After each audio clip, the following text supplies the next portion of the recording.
शांति, ओम शांति। आज है 19 जनवरी 2022 के साकार महावाक्य। कल बाबा ने कहा था अपनी कमी कमजोरी जो है सब बाबा को बता देना और समाप्त करना। आज बाबा बोले, मीठे बच्चे, कार्य व्यवहार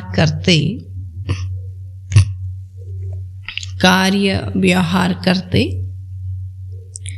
बुद्धि योग एक बाप से लगा रहे। कार्य व्यवहार करते बुद्धि योग एक बाप से लगा रहे। यही है सच्ची यात्रा, यही है सच्ची यात्रा। इस यात्रा में कभी भी थकना नहीं, इस यात्रा में कभी भी थकना नहीं। प्रश्न है, ब्राह्मण जीवन में उन्नति के लिए किस बात का बल चाहिए? ब्राह्मण जीवन में उन्नति के लिए किस बात का बल चाहिए? उत्तर है, अनेक आत्माओं की आशीर्वाद का बल। अनेक आत्माओं की आशीर्वाद का बल ही उन्नति का साधन है। आशीर्वाद का बल ही उन्नति का साधन है। जितना अनेकों का कल्याण करेंगे, जितना अनेकों का कल्याण करेंगे, जो ज्ञान रतन बाप से मिले हैं, जो ज्ञान रतन बाप से मिले हैं, उनका दान करेंगे, उतना अनेक आत्माओं की आशीर्वाद मिलेगी, उतना अनेक आत्माओं की आशीर्वाद मिलेगी। बाबा बच्चों को राय देते हैं, बाबा बच्चों को राय देते हैं, बच्चे पैसा है तो सेंटर खोलते जाओ।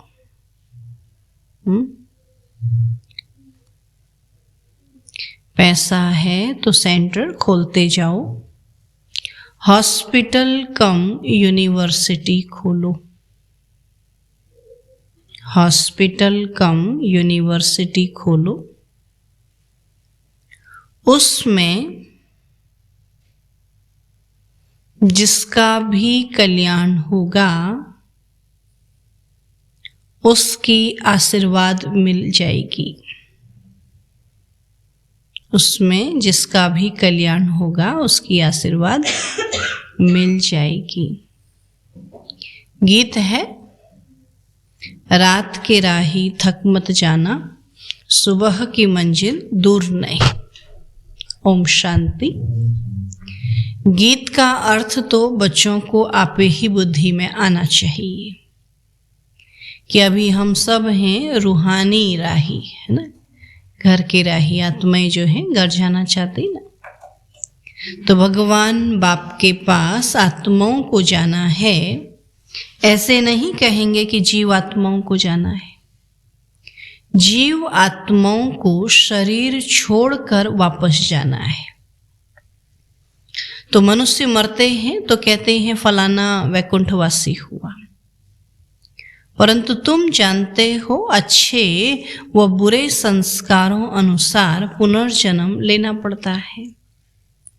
बुरे संस्कारों के कारण तुम्हारे सिर पर पापों का बोझ चढ़ा हुआ है, चाहे इस जन्म का या जन्म जन्मांतर का चढ़ा हुआ है। तो वह अब तुमको योग बल से भस्म करना है। शिव बाबा को याद करना, इसको ही योग अग्नि कहा जाता है। काम चिता पर बैठने से पापात्मा बनते हैं और इस योग अग्नि से फिर चढ़े हुए पाप भस्म होते हैं। तो ब्राह्मण बच्चे जानते हैं कि हम राही हैं, गृहस्थ व्यवहार में रहते, धंधा आदि करते हमारा बुद्धि योग बाप के साथ है, तो जैसे कि हम यात्रा पर हैं, इसमें थकना नहीं है। बहुत पुरुषार्थ चाहिए, ज्ञान तो बहुत सहज है। प्राचीन भारत के योग की बहुत महिमा है, परंतु वह गीता सुनाने वाले कभी भी ऐसा नहीं कहते कि शिव बाबा ने योग सिखाया। वो तो क्या कहते हैं कि श्री कृष्ण ने सिखाया, है ना। तो वो कभी नहीं कहते कि शिव बाबा ने योग सिखाया। तो गीता में दिखाया है कि एक अर्जुन को ही बैठ कृष्ण सुनाते हैं। ऐसी तो बात है ही नहीं। यह तो मनुष्य से देवता बनना है और पांडव सेना है जरूर। पांडवों की सेना को ही नॉलेज मिलती है, केवल पांडव अर्जुन को नहीं, बल्कि पांडवों की पूरी सेना को ही नॉलेज मिलती है और पांडव पति ही देते हैं। मनुष्यों को कुछ भी पता नहीं है। आगे चलकर बहुत लोग कहेंगे कि बरोबर गीता के भगवान ने 5000 वर्ष पहले ज्ञान दिया था, परंतु यह पता नहीं है कि किसने दिया था। कल्प की आयु का भी पता नहीं है कि कल्प कितने समय का, ये भी पता नहीं है। तो अपनी अपनी मत देते रहते हैं। गांधी गीता, टैगोर गीता, अंदर में नाम यही डालते हैं। कृष्ण भगवानुवाच अर्जुन प्रति कहते हैं। लड़ाई भी दिखाते हैं, परंतु लड़ाई की तो बात है ही नहीं। यहां तुम्हारी है योग बल की बात, उन्होंने नाम लगा दिया है लड़ाई का। जैसे चंद्रवंशी राम को बाण आदि दिए गए, तो वास्तव में ज्ञान बाण की बात है।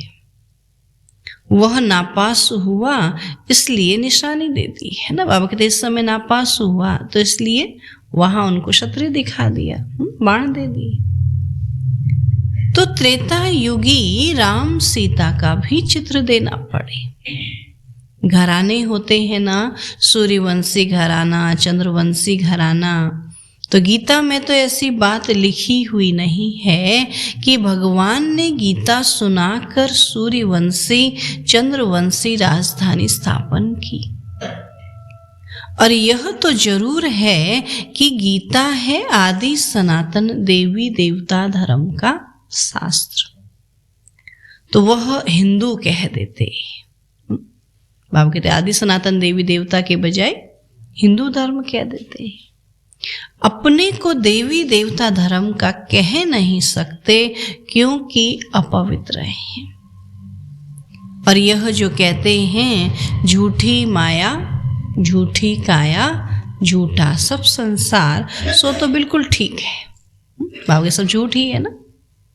झूठ खंड में झूठे ही रहेंगे और सच खंड में है सच। तो सच खंड स्थापन करने वाला सच बतलाते हैं। बाबा कहते भारत जो पूज्य था वही अब पुजारी बन गया है ना। सत्युग त्रेता पूज्य था और अभी पुजारी बन गया है। पूज्य जो होकर गए हैं उन्हों की पूजा कर रहे हैं। जो पूज्य घराना था वह अभी पुजारी है, इसलिए गाया जाता है आपे ही पूज्य आपे ही पुजारी। पूज्य डिनास्टी थी, अभी कलयुग में है पुजारी, तो शूद्र डिनास्टी है ना। बाबा कहते कलयुग में शूद्र कहा ना। सूर्यवंशी कुल, चंद्रवंशी कुल, तो तुम बच्चों को समझाना है कि भारत ऐसा था। सतयुग में सुंदर था ना। चित्र तो है ना, सतयुग में भारत माला माल था। तो यह बेहद की हिस्ट्री ज्योग्राफी कोई भी नहीं जानते हैं। तो यह वर्ण भी समझाने के लिए जरूरी है। तो हम ब्राह्मण हैं ऊंचे ते ऊंचे, इसको कहेंगे नया ऊंच वर्ण। जब शादी करते हैं तो भी कुल को देखते हैं ना, कि कौन से कुल से हैं। तो सबसे ऊंच कुल बाबा कहते अभी हम हैं ना।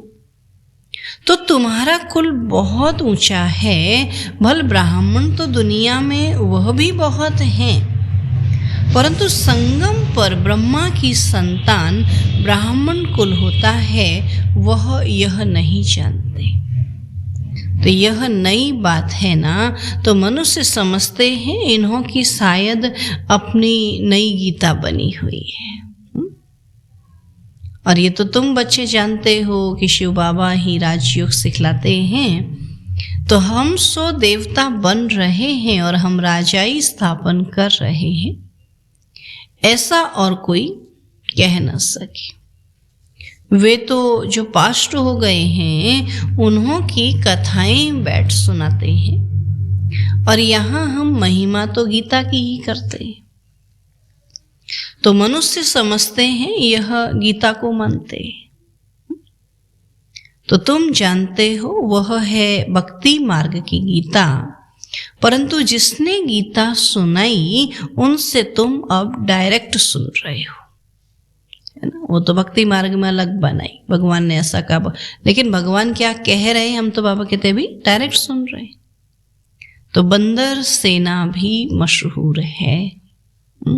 कहते ना राम ने बंदर की सेना ली। चित्र भी दिखाते hear no evil see no evil, है ना। गांधी जी के 3 बंदर कहते थे ना। अब बंदर को तो यह नहीं कहेंगे, मान जाएगा क्या बंदर? हाँ, बुरा मत देखो बुरा मत सुनो, तो मनुष्यों की बात थी ना। तो जरूर यह मनुष्य के लिए होगा। भल सूरत मनुष्य की है परंतु सीरत बंदर की है, इसलिए ह्यूमन बंदरों को कहा जाता है।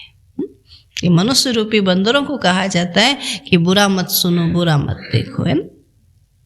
कान बंद कर दो, बुरा मत सुनो। तो तुम बच्चे जानते हो यह है पुराना शरीर, इसे कुछ न कुछ होता रहता है।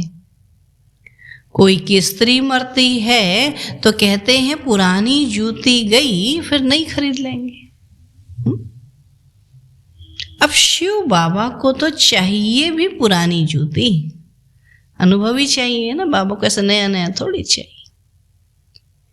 नई जूती अर्थात नया शरीर, उसमें तो आना ही नहीं है। तो जो नए ते नया था वही अब पुराना हुआ है। तो बाबा कहते हैं नंबर 1 में 84 जन्म इसने लिए है ना, ब्रह्मा बाबा ने लिए। जो नंबर 1 पावन सर्वगुण संपन्न है तो उनको भी पतित बनना पड़े। तो सोचो, जो नंबर 1 है वो भी पतित बनता तो सबको ही पतित बनना है, तब फिर पावन बने। तो 84 जन्मों का हिसाब है ना। आप ही पूज्य आप ही पुजारी। वही श्री नारायण जब खुद पुजारी बनते हैं तो नारायण की बैठ पूजा करते हैं। वंडर है ना, पिछाड़ी के जन्म में भी लक्ष्मी नारायण की पूजा करते थे, परंतु देखा कि लक्ष्मी दासी बन पांव दबा रही है तो वह अच्छा नहीं लगा। तो लक्ष्मी का चित्र उड़ाकर सिर्फ नारायण का रख दिया। तो वही आत्मा फिर पुजारी से पूज्य बनती है। तत्त्वम, जैसे वो बाबा कहते फिर से बन रहे, ऐसे हम बच्चे भी बन रहे हैं। सिर्फ एक तो नहीं होगा ना। सतयुग में बच्चे पैदा होंगे तो वह भी प्रिंस प्रिंसेस होंगे ना।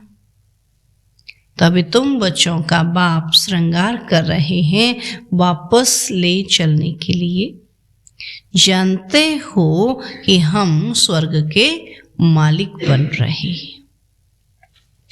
और पुनर्जन्म सतयुग में मिलेगा तो अब स्थापना हो रही है। तुम जानते हो कि बरोबर ऐसा अटल अखंड सुख शांति का राज्य था।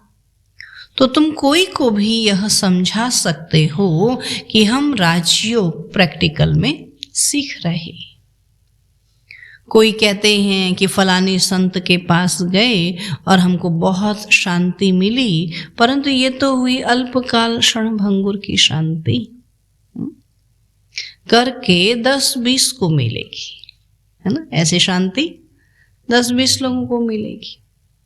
और यहाँ तो पूरी दुनिया का सवाल है, सारी दुनिया को शांत करना है ना। सच्ची सच्ची शांति तो सतयुग में ही रहती है।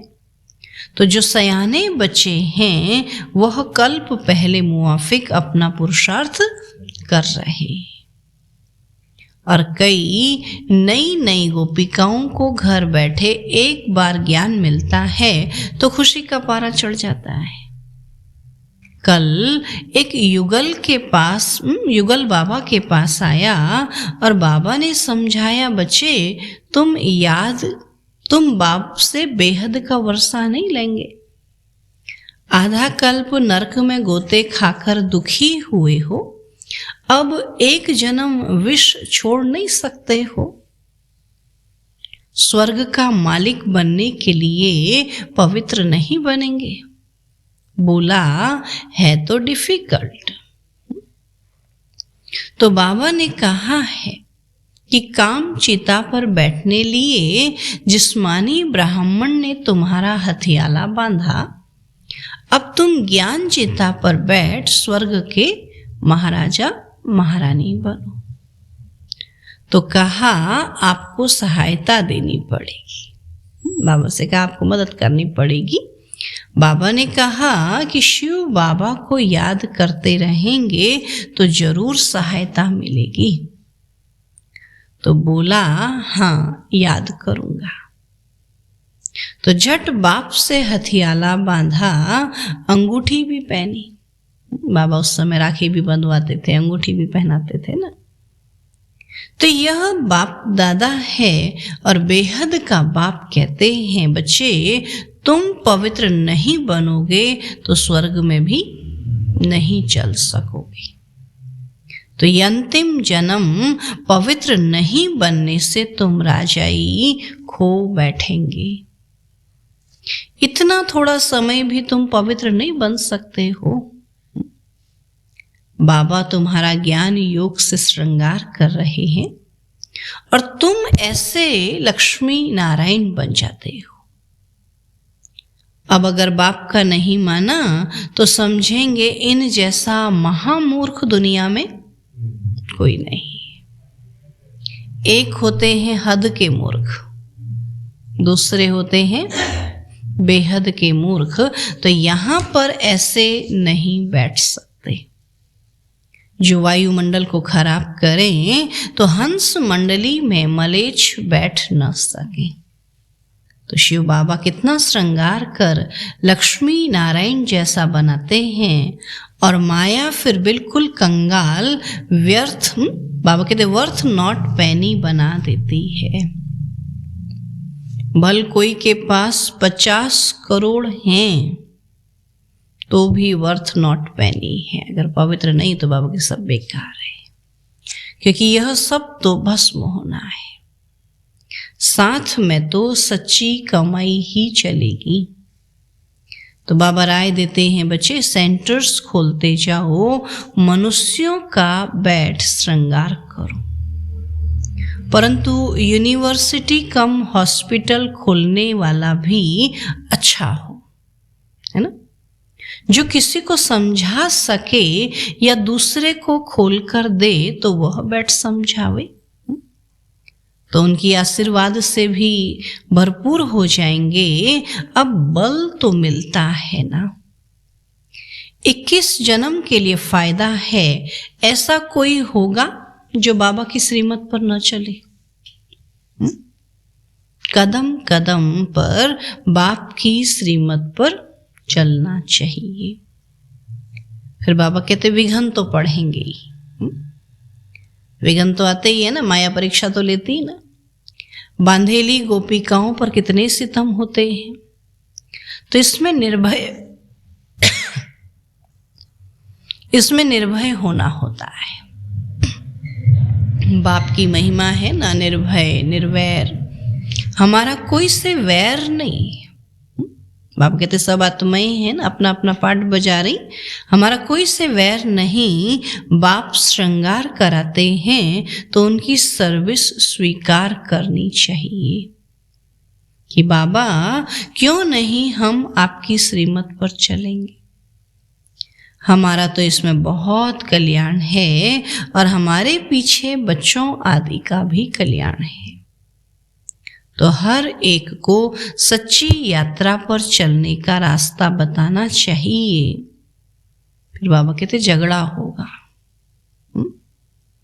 अच्छे ज्ञान में चलने में क्या होता है? झगड़ा होगा। अबलाओं को सहन करना पड़ता है और नहीं मानते हैं तो समझो हमारे कुल का नहीं है।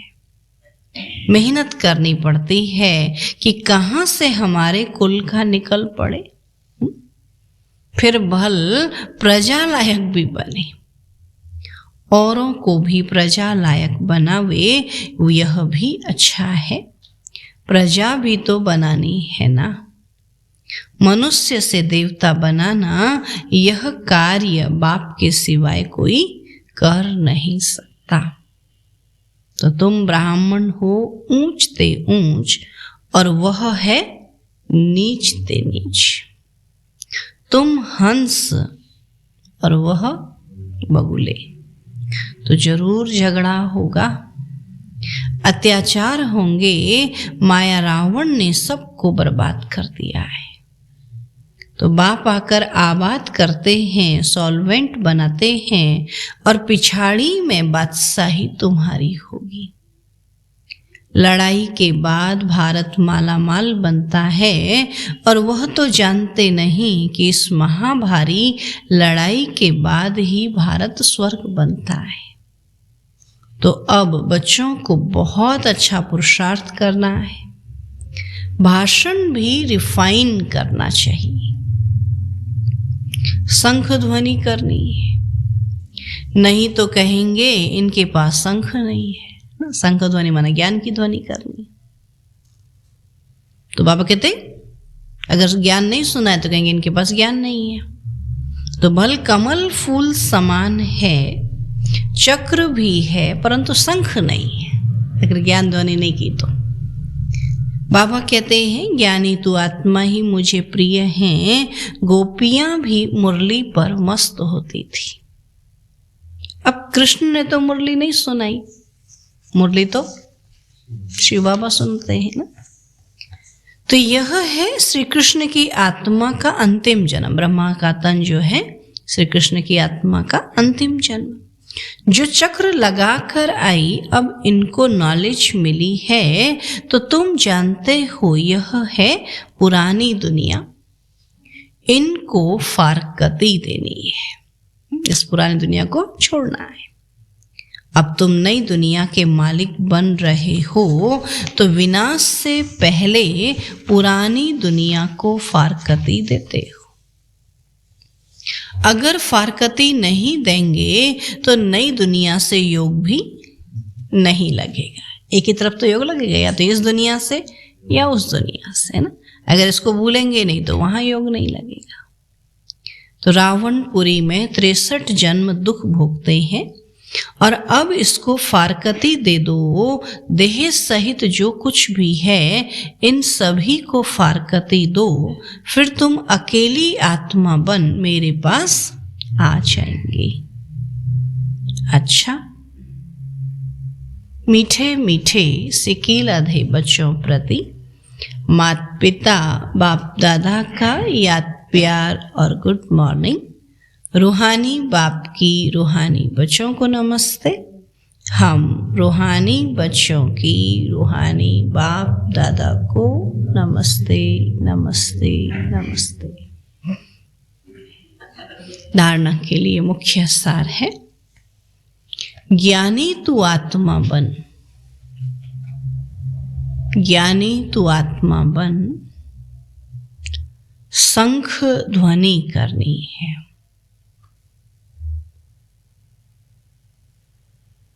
ज्ञानी तू आत्मा बन, शंख ध्वनि करनी है।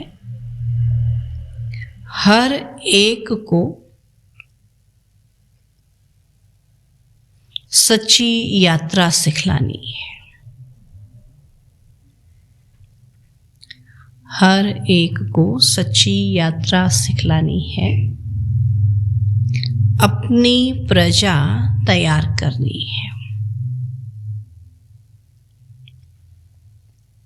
अपनी प्रजा तैयार करनी है। दूसरा पॉइंट है, बुद्धि से पुरानी दुनिया को फारकती देना है। बुद्धि से पुरानी दुनिया को फारकती देना है।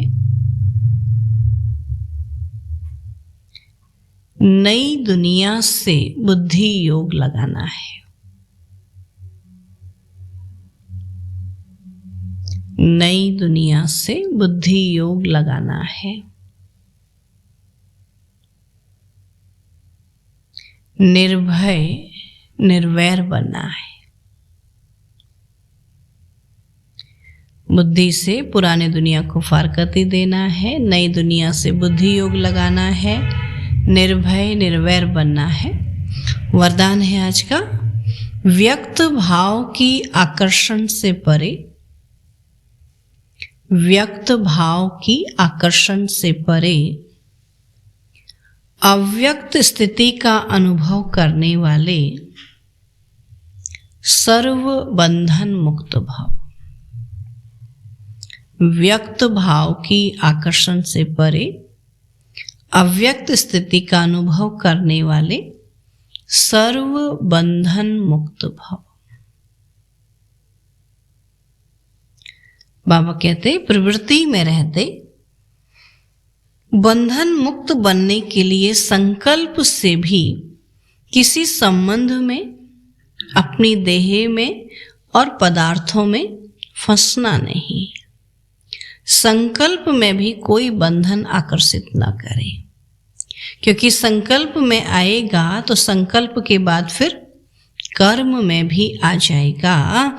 इसलिए व्यक्त भाव में आते भी व्यक्त भाव की आकर्षण में नहीं आना, तब ही न्यारी और प्यारी अव्यक्त स्थिति का अनुभव कर सकेंगी। स्लोगन है, बाप के सहारे का अनुभव करना है। बाप के सहारे का अनुभव करना है तो हद के किनारों का सहारा छोड़ दो। बाप के सहारे का अनुभव करना है तो हद के किनारों का सहारा छोड़ दो। लवलीन स्थिति का अनुभव करो। आज का पॉइंट है, परमात्मा प्यार में सदा लवलीन खोए हुए रहो तो चेहरे की झलक और फलक, अनुभूति की किरणें इतनी शक्तिशाली होंगी जो कोई भी समस्या समीप आना तो दूर, लेकिन आंख उठाकर भी नहीं देख सकती। किसी भी प्रकार की मेहनत अनुभव नहीं होगी, है ना। बाबा के प्यार में इतना खोए रहो तो बाबा ने कहा कोई भी समस्या समीप आना तो दूर, आंख उठाकर भी नहीं देखेगी, है ना। इसलिए किसी भी प्रकार की फिर मेहनत अनुभव नहीं होगी। आज का बाबा को फॉलो करने के लिए पॉइंट है,